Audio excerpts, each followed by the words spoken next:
Hey, you're doing it. Okay, there we go.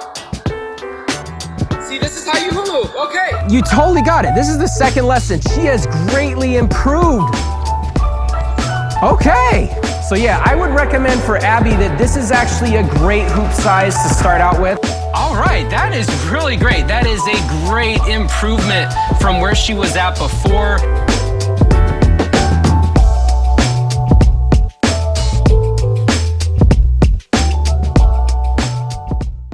Hey everybody, I'm 𝗵𝗲𝗄𝗵𝗲, and this is Abby right here. And pretty much this video right here is all about her and her hula hoop progress.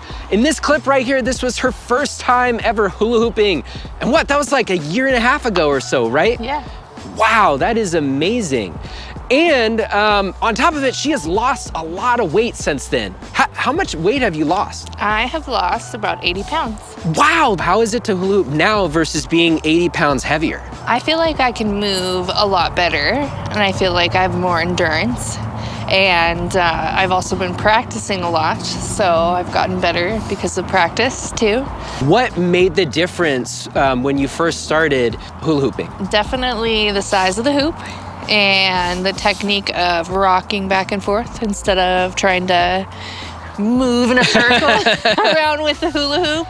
So the size of the hoop, and in particular, what size? Honestly, when I was bigger and just starting, the bigger the hoop, the easier it was because the slower it was going.